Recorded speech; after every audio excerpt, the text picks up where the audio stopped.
Saya pernah dicium sama orang miskin yang akut miskin betul. Itu tak ajarin Anda ini lebih hebat ketimbang orang-orang kaya. Misalnya gini, misalnya ada komunitas rektor atau kiai besar. Saya ini kata orang banyak termasuk kiai besar. Mungkin kalau pinjam uang itu karena mau beli mobil, aksesoris mobil, karena kita kiai top atau rektor atau orang-orang top.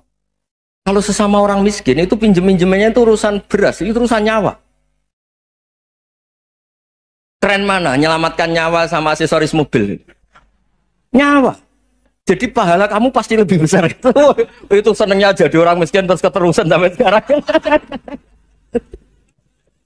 Oh itu. Lo coba kalau menteri sama menteri, rektor sama rektor, kira-kira pinjamannya apa Pak Arso? Kan kalau mau beli mobil atau mau umroh VIP, pokoknya yang keren-keren.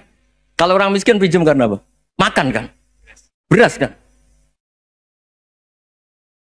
Makanya kalau yang sedang miskin monggo lah, kalau ingin terus kan. Maksud saya Islam itu seenak itu. Islam itu segampang itu. Sudahlah yang sedang miskin ya keren. Karena sekali sosial itu urusannya apa? Nyawa. Tapi kalau miskin semua ya Indonesia bisa tutup kan. Ya sudah yang kaya-kaya itu saya mengatakan Indonesia karena bayar pajak yang menjadikan Indonesia berjalan. Tapi ya dipakai yang benar. Nah, begitu seterusnya. Ada kiai miskin cerita ke kita. Terus enak jenengan alim, terus punya santri banyak, bisa ngajar di mana-mana. Saya bilang, hebat kamu. Dia hidup di daerah tertinggal. Itu yang diajarkan kan hanya tauhid. Kan nggak mungkin desa tertinggal baca fikih perbandingan madhab. Kan nggak mungkin. Kalau yang kayak Pak Fajar, Pak Sadali kan nggak mungkin. Fikih perbandingan apa? Madhab. Menyorot madhab dunia. Kayak engke-engke itu kan nggak mungkin. Tapi pertanyaannya, yang menyelamatkan masuk surga itu tauhid apa perbandingan madhab? Tauhid. Ini hanya mengajarkan fardu kifayah sunat-sunat. Ini Anda mengajarkan fardu ain. Surganya dulu kamu. Oh terus senangnya jadi kayak gitu. Karena yang diajarkan apa? Tauhid. Sementara kita yang gaya-gaya ini ajarkan perbandingan apa? Ada studi banding ke Al-Azhar kemana-mana. Ini enggak tauhid. Dari orang nyembah pohon jadi nyembah Allah Ta'ala. Keren enggak? Keren. Jadi terus kiai itu sama saya senangnya bukan karena tak bela. Tapi ada yang agak kurang ajar tanya saya. Kalau itu hebat kenapa Gus gak mau jadi kiai itu? Waduh. Wah ya repot kalau pertanyaan. Terus tak jawab, kalau saya jadi kiai desa, kamu ngangsu ilmu dari mana coba? Ya dari jenengan, ya kalau sama gobloknya tidak bisa. Ya sudah, Gus aja jadi kiai besar. Maksud saya, ya sudahlah kita begini seperti yang saya ajarkan di sini, saya sarankan supaya orang itu tahu. Nah, ini namanya diroyah, apa? Makanya kata Imam Ghazali itu kalau kamu ingin sopan gampang melihat anak kecil, gua aqallu minni dzamban, dia dosanya lebih kecil. Karena masih kecil kan, tentu secara dosa enggak banyak. Kalau melihat orang yang tua, gua aktsaru minni ibadatan, dia tentu ibadahnya lebih banyak karena umurnya lebih banyak. Sehingga terus semua orang lain tuh di depan kita itu hebat.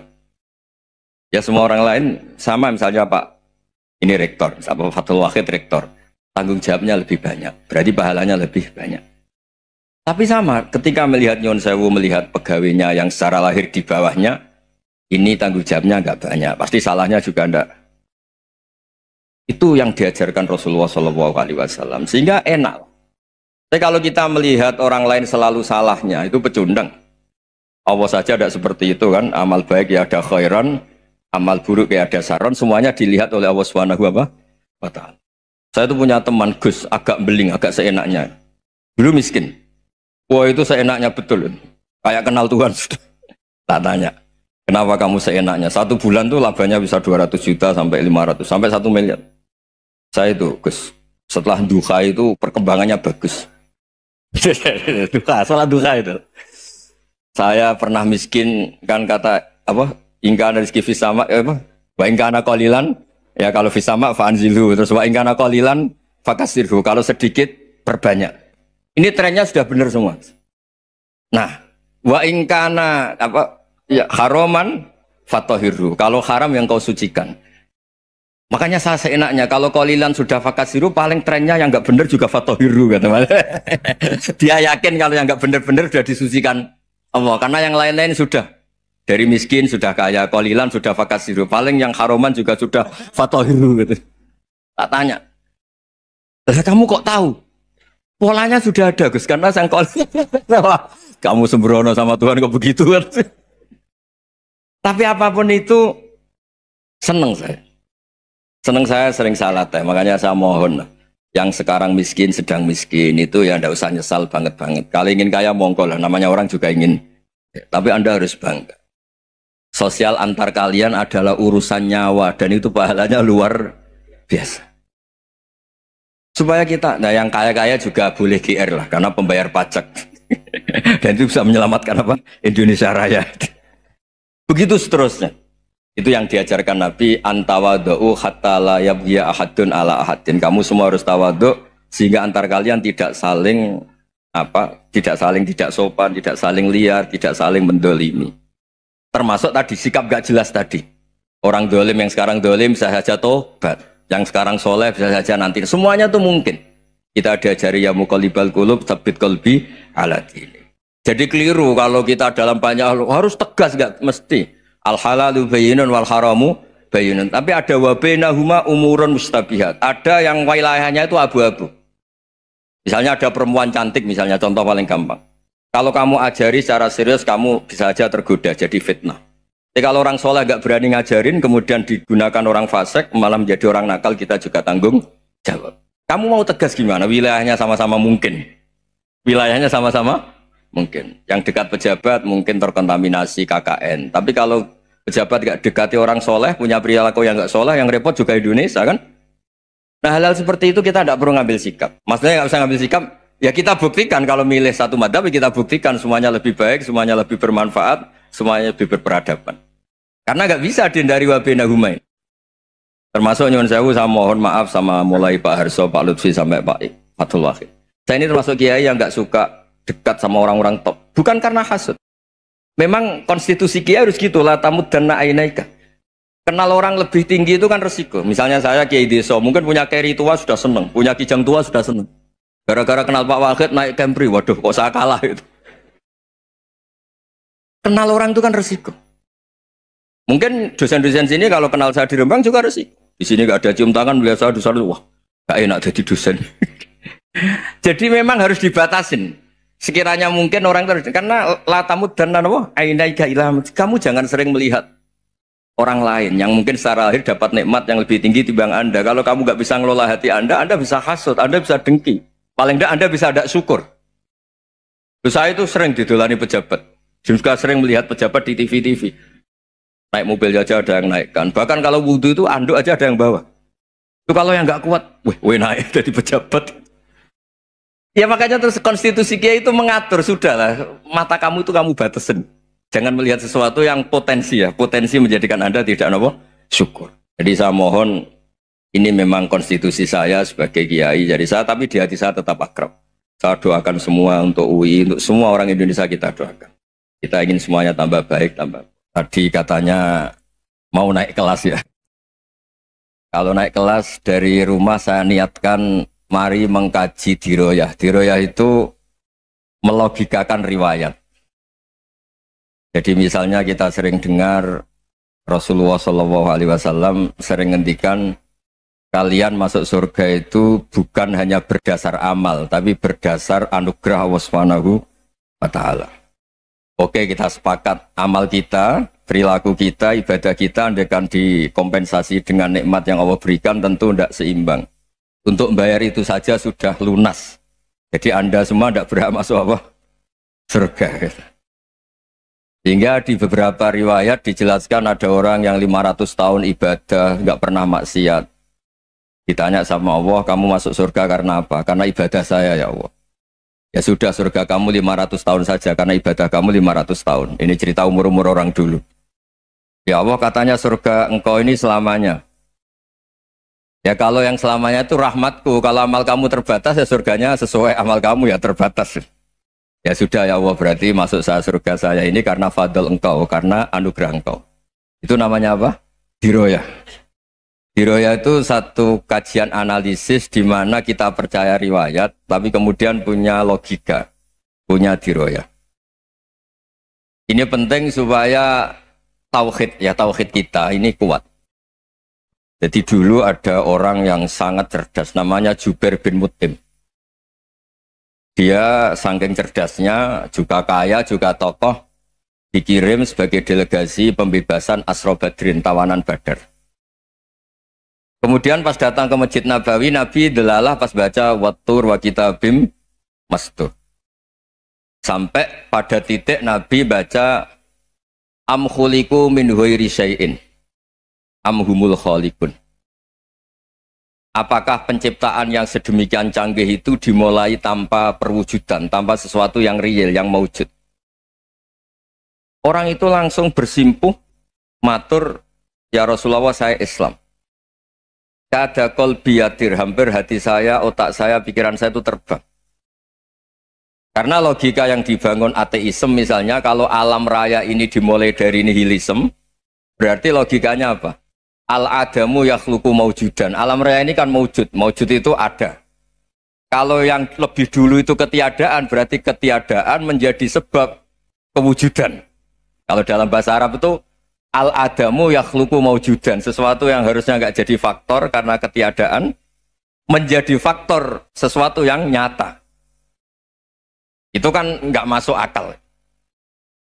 Ya, kalau alam raya ini ada al-adam sing yasbiku maujudan, berarti alam raya ini al-adamu yakhluqu maujudan, suatu yang tidak ada menciptakan yang ada.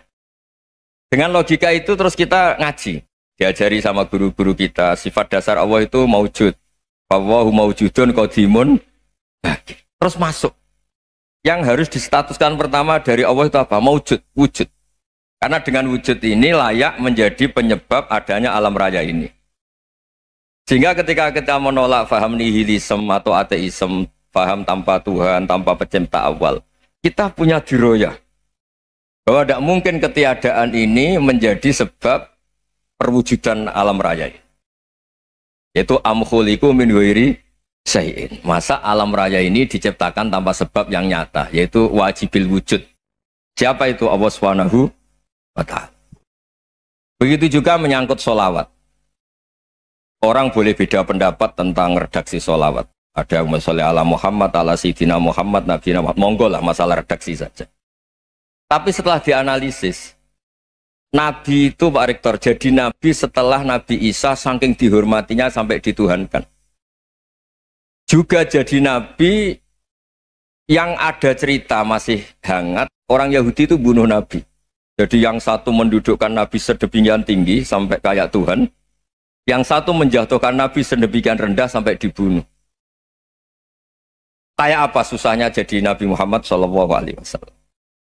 Kemudian dengan gampang Hadaddin agama ini bikin syariat yang bernama sholawat. Redaksinya monggo lah sesuai tradisi masing-masing. Allahumma sholli ala Muhammad, Allahumma sholli ala Sayyidina Muhammad, ala Nabiyina Muhammad, monggo lah. Tapi yang jelas redaksi ini kalau didiroyah dikaji, Allahumma itu Tuhan, Tuhan itu pemberi. Wa Muhammadun wa injalla qadruh abdun min ibadi. Muhammad apapun tinggi derajatnya tetap berstatus hamba. Sehingga agama ini terjaga oleh syihotus sholawat. Agama ini terjaga oleh redaksi sholawat. Yaitu Allah tetap pemberi sebagai Tuhan yang enggak tersaingi, la syarikalah. Rasulullah Muhammad wa injalla qadruh. Apapun prestasinya, bisa mi'raj, bisa apa saja, tetap seorang hamba yang butuh muhtajun ila rahmatih. Jika redaksi Allahumma sholli ala Muhammad ini mengukuhkan yang Tuhan tetap Tuhan, hamba pilihan tetap hamba pilihan. Tentu dengan redaksi ini kemudian kita mendudukkan Nabi benar-benar posisi terhormat. Yaitu orang yang paling berhak dapat askat tahiyat, mendapat penghormatan Allah paling tinggi, yaitu Rasulullah Muhammad SAW. Dan itu diulang-ulang oleh Allah. Subhanalladzi asra bi abdi. Status hamba ini diulang-ulang. Lagi-lagi ini bernama diroyah. Bernama apa? Contoh ketiga misalnya fihi ayatum bayinatum maqamu Ibrahim. Dulu orang Yahudi itu ada diskusi masif. Syaratnya Nabi itu mbah-mbahnya harus Nabi. Harus keturunan Nabi. Kemudian semua Nabi rata-rata di Palestina, di Syam. Lalu Muhammadnya asal-usulnya dari mana? Tahu-tahu orang Arab kok Nabi, padahal orang Arab itu dulu jahiliyah. Walhasil terus diceritakan bukti Muhammad ini turunan Ibrahim adalah ada jejak kaki Nabi Ibrahim di dekat apa? Ka'bah. Fihi ayatum bayyinatum maqamu Ibrahim. Kalau Nabi Ibrahim pernah di Mekah, artinya beliau pernah meninggalkan turunan yang di Mekah. Itu bernama Nabi Muhammadun sallallahu alaihi wasallam. Itu disebut fihi ayatum bayyinatum maqamu Ibrahim. Nah, itu namanya diroyah. Diroyah itu satu perilaku keseharian kita beragama, kemudian tahu logikanya. Yang keempat misalnya, mangkana yu'minu billahi wal yaumil akhir fal yukrim apa? Jaro. Orang yang iman karena Allah dan Rasul, maka memuliakan tetangganya. Andai kan pakai hukum sosial, tentu kalau tetangga kita baik, kita baik. Kalau kurang baik, kok kurang penggawean kan gitu. Tapi dulu itu pernah ada seorang ulama itu dibully ya, dikerjain sama anak muda tetangganya.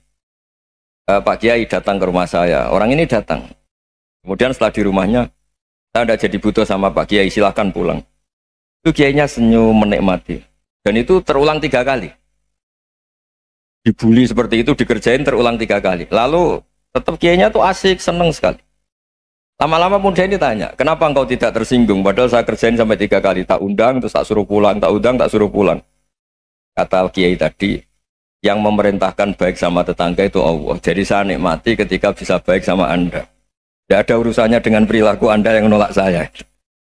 Nah itu terus kita tahu, memang motifnya kita baik sama tetangga karena iman sama Allah dan Rasul, bukan hukum kompensasi sosial. Jadi kalau mau diteruskan Pak Rektor, saya ngajar di sini ya karena perintah Allah itu orang alim harus ngajar, bukan karena perintah Rektor. Kalau diteruskan. Ya saya mohon juga gitu para dosen, para karyawan di sini kalau nggak khianat dengan UI itu karena takut sama Allah, jangan takut sama Rektor. Kalau Anda baik juga karena Allah, jangan baik karena apa? Rektor. Bagaimanapun ya semua kita ini makhluk. Makhluk itu la yadurru wa la yanfa. Begitu juga melihat Indonesia.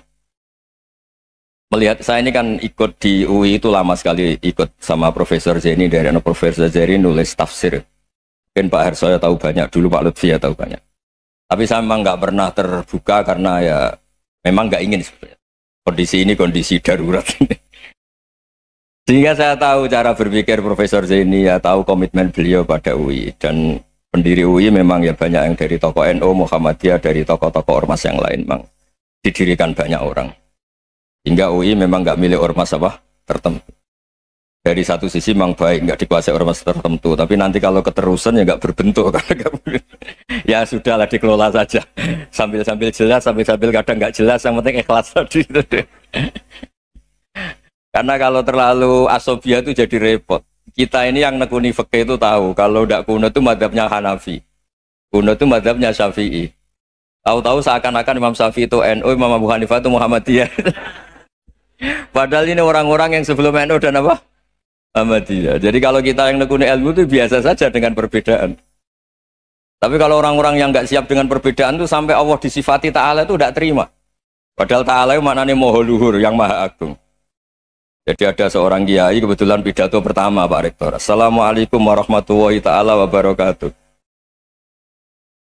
Di mubalik kedua ini nggak terima karena itu dianggap bid'ah ada Ta'ala. Hanya dia bilang Assalamualaikum warahmatullahi ta'ala wabarakatuh. Itu saking asobiahnya itu Allah ditambahi Ta'ala itu tidak terima. Padahal Ta'ala itu maknanya Maha Agung. Nah itu kan jadi repot kalau asobiah gitu. Kalau kita ngadepi perbedaan itu biasa saja. Karena kita mungkin bacanya banyak, lihat hal-hal seperti itu ya. Berkuahnya nggak jelas itu menjadi orang tuh bijak. Ini sekarang nakal, jangan-jangan nanti jadi orang baik. Yang sekarang baik, jangan-jangan suatu saat jadi tidak baik. Semua orang introspeksi. Nggak ada jaminan kalau kita sekarang baik akan baik terus. Nggak ada jaminan kalau kita sekarang buruk akan buruk terus. Sehingga terus banyak kiai-kiai bijak itu memang lahirnya nggak tegas. Tapi nggak tegas itu yang menjadikan bijak. Karena sama-sama mungkin. Itu yang disebut laisa laka minal amri syai'un aw yatuba alihi mau yu'adzibum. Itu tidak wilayah kamu. Ketika Allah mengomentari orang munafik juga wa yu'adzibal munafiqina insya'a aw yatub. Bisa saja ada yang disiksa, bisa saja ada yang dikasih tobat. Karena pola yang kita analisis itu semuanya menurut kita. Bukan menurut kemaslahatan orang apa? Banyak. Saya punya sekian contoh cerita. Orang yang sowan kiai baik-baik, mungkin bawa gula atau salam tempel, tidak tahu lah. Itu tidak mesti jadi wali. Tapi Kali Jogo yang kenal Sunan Bonang, itu kenalnya itu karena ingin begal. malah jadi wali. Tapi tidak usah dicoba. Umar itu nyari Nabi itu mau dibunuh. Tapi malah tobat jadi orang baik. Jadi ini penting ngaji ya, supaya tidak tegas itu, tidak jelas itu kadang baik. Nah termasuk saya juga termasuk dia yang milih tidak jelas. Saya sering gojlok gini, Fajar Hadili ini murid-murid saya sering saya gojlok. Kalau semua sistem pendidikan kayak kampus, kayak UII, kayak UIN semuanya, itu sistem yang bagus karena tertib, jam kuliahnya jelas, mata kuliahnya jelas. Kalau di pesantren itu Pak Arso itu gak tertib, tapi justru itu enak ketemu di jalan orang berani tanya. Nah ini kalau mbak-mbak misalnya menstruasi, mau belajar haid nunggu semester berapa baru tahu. Itu bisa sekian tahun nggak sholat karena nunggu pelajarannya baru diterangkan. Mau haji juga gitu, nunggu mata pelajaran haji. Kalau nggak jamnya nggak mau dosennya ngajarin. Nah, kalau kiai kan nggak ketemu di jalan tanya dijawab. Jam berapa juga dijawab. Artinya Indonesia itu berkah, ada sistem kampus yang tertib. Ya semoga termasuk tertib gajinya. Tapi tertib gajinya itu juga sebenarnya rugi. Saya sering ada pegawai negeri Gus, tolong doain saja di PNS enak jadi. Gajinya tetap. Kata saya nggak mau kalau gaji saya tetap. Kok bisa Gus enak tiap bulan mesti dapat gaji. Kalau tetap nggak naik-naik kata saya. Kalau kiai gajinya nggak tetap, tapi di atas yang tetap kata saya. Artinya Indonesia itu berkah. Kalau semuanya pakai sistem pendidikan setertib ini, orang mau tanya haid ya nunggu pelajaran haid. Bab haji ya nunggu pelajaran haji. Tapi kalau ketemu kiai itu enggak. Ya pokoknya saya pernah di pasar, Gus mau tanya apa? Anak saya keluar darah terus gini-gini. Padahal biasanya haid hanya 7 hari gini-gini. Ya sudah kembalikan ke biasanya rudat ilal adat. Itu enggak usah sowan ke rumah. Juga enggak registrasi dulu, enggak daftar dulu. Ya ini enggak nyindir cerita saja. Supaya ini bukti koalisi beneran. Jadi saya yang kiai enggak tertib jam, koalisi sama yang tertib jam. Jadi kalau semuanya sistem kampus, nanti pertanyaan itu enggak bisa on time, enggak bisa setiap saat. Makanya Indonesia itu berkah. Kiai-kiai yang alim yang di jalan-jalan banyak. Juga kiai yang di kampus dokter-dokter fikih banyak. Yang nekuni ilmu umum ya banyak. Macam-macam. Itu masalah itu kalau saling mengadili itu baru masalah. Misalnya kiai ngeluh, enggak enak jadi kiai, tidak punya gaji tetap. Yang dosen ngeluh, enggak dicium tangannya. Karena memang unik Indonesia itu. Kalau guru fikih kok dosen itu tetap nggak dicium tangannya. Karena pikirannya anak-anak itu wong sudah bayar disuruh nyium. Itu kayak di alam sadar tuh gitu. Kalau kiai itu kan anak-anak nggak bayar itu. Ya opanya cium tangan itu. Makanya kalau kiai tidak keramat bisa mati karena cium tangannya doang itu bisa mati itu kiainya. Ya ini cerita. Supaya saling menghormati, saling. Nah dulu itu perbedaan itu urusan sudut pandang. Ya saya ulang lagi, perbedaan itu sudut. Allah yang Tuhan saja sering didebat sama nabi-nabinya. Karena urusan sudut pandang Saya beri contoh ya. Suatu saat Khalilur Rahman Ibrahim itu saatnya meninggal sama Allah, Israel disuruh. Itu Ibrahim saatnya meninggal, ambil nyawanya. Setelah datang ke Ibrahim, ya Khalilur Rahman Ibrahim, saya disuruh nyabut nyawa Anda.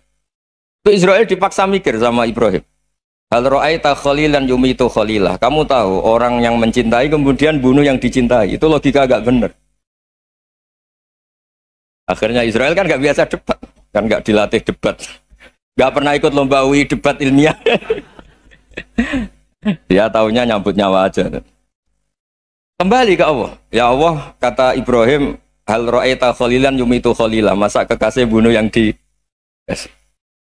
dicintai ya. Tapi kata Allah santai. Bilang ke Ibrahim, hal ra'aita habiban yakrahu ayyalqa habibah. Masa katanya dia cinta saya, kemudian ketemu saya tidak berani. Israel mater lagi. Logikanya gini Ibrahim, masa yang dicintai sama yang ketemu yang dicintai nggak berani. Ya udah ketemu aja. Katanya yang meninggal itu. Artinya kamu bisa saja GR tidak mati-mati karena merasa dicintai. atau ingin mati karena mencintai. Nah, maksud saya hal-hal seperti ini orang UI pasti gak jelas. Katanya cinta Allah suruh mati ya nggak mau. Gak jelas kan? Dibilang gak cinta juga gak mau. Tapi dibilang cinta kalau ukurannya mati juga gak mau.